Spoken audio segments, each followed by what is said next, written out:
Welcome back, everyone. Okay, let's just jump right into today's explainer.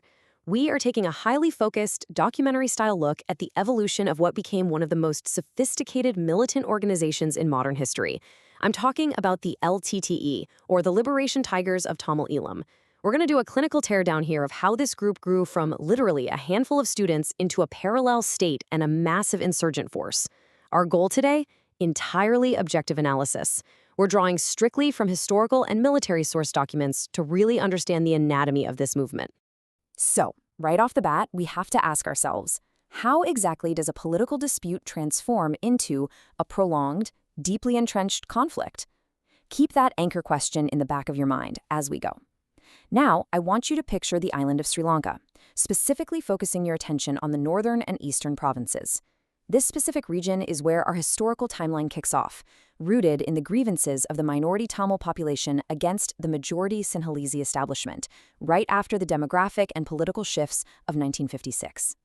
Here's our roadmap for today. 1. Roots of the conflict. 2. The rise of LTTE. 3. Structure and capability development. 4. Tactical warfare systems. 5. Information and funding networks. And finally, 6. Strengths, weaknesses, and lessons. Let's get to it. Section 1. Roots of the conflict. The genesis of grievance. Before a single shot was ever fired, there was this deep-seated genesis of grievance. According to the source material, starting around 1956, the Tamil minority, who made up about 18% of the population, felt they were being subjected to systemic deprivation and discrimination. Despite actually having higher literacy rates and better economic performance at the time, they felt their identity and their traditional areas of habitation were being heavily threatened by massive influxes from the majority population. This grievance eventually crystallized around 4 foundational pillars. First, declaring the northern and eastern provinces a traditional homeland. Second, the formal merger of these 2 provinces. Third, a demand for autonomy and the devolution of powers, basically meaning self-governance in finance, land, and law and order. And fourth, equal status for the Tamil language alongside Sinhalese. Now, keep in mind, these were strictly political demands at first. But look at the anatomy of how this escalates. It all starts with civil unrest. When those early political initiatives failed, it led to political mobilization, specifically the formation of the Tamil United Liberation Front in 1976. They actually won a major opposition bloc demanding secession. However, the Sri Lankan government responded to this friction by seeking a military solution. And honestly, this brilliantly illustrates the turning point. That military response effectively pushed the Tamil factions to just abandon political discourse altogether.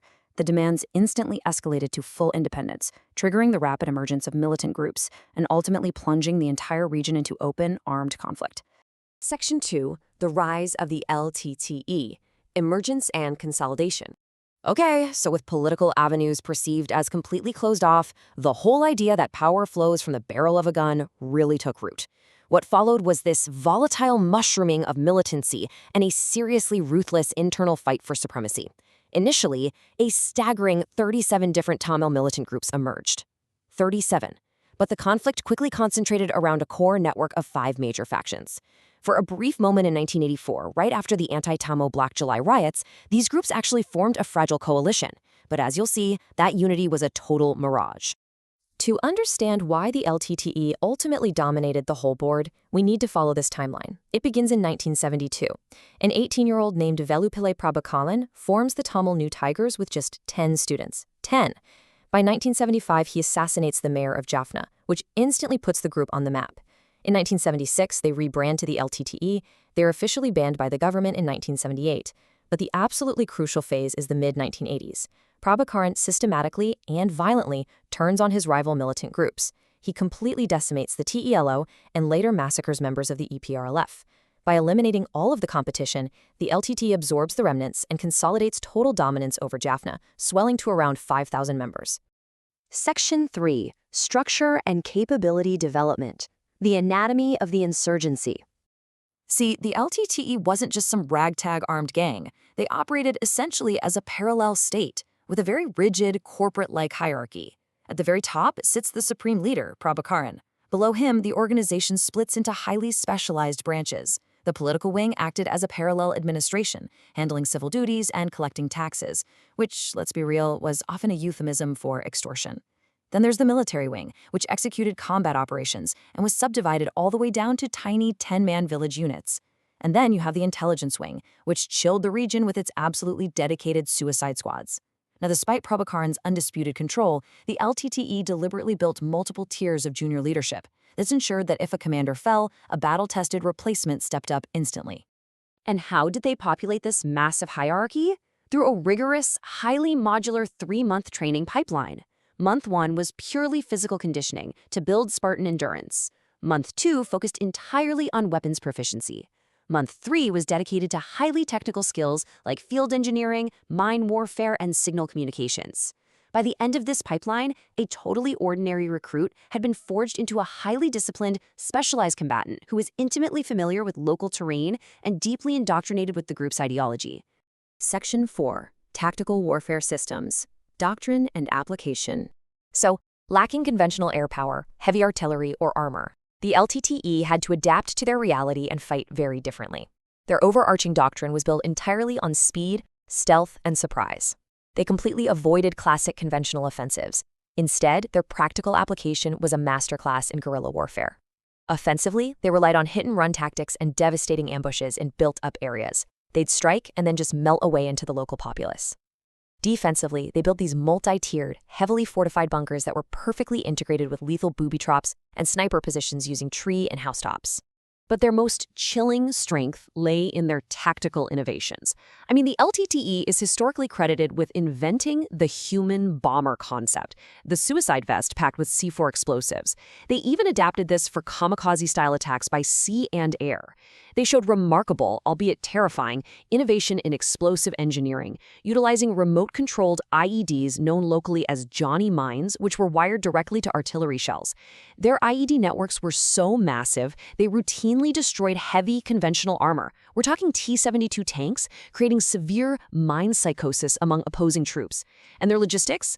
Well, they'd wrap massive arsenals of weapons in polythene and grease and literally hide them in underwater caches in lagoons for prolonged warfare. It's wild. Section 5. Information and Funding Networks. The Invisible War.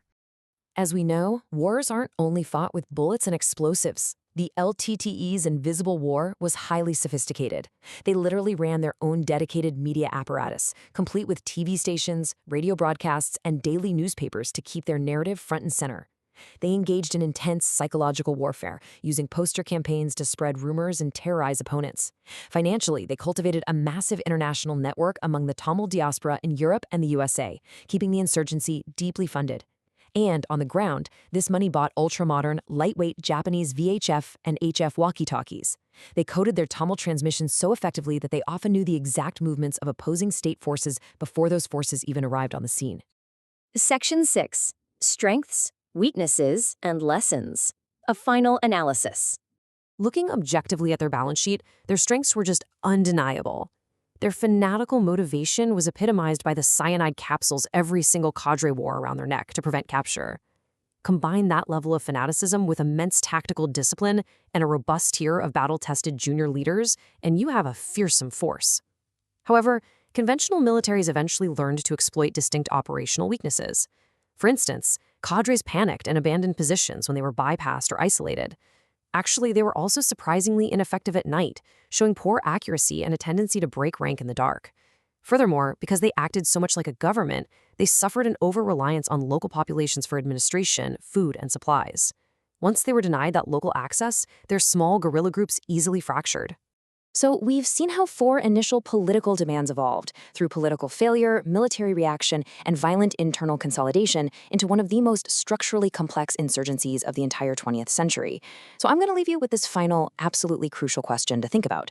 What are the ultimate costs and the unavoidable lessons when a political grievance is allowed to bypass diplomacy entirely and become an entrenched, highly sophisticated armed conflict? Thank you so much for joining me for this explainer. Keep learning, keep analyzing, and I'll see you in the next one.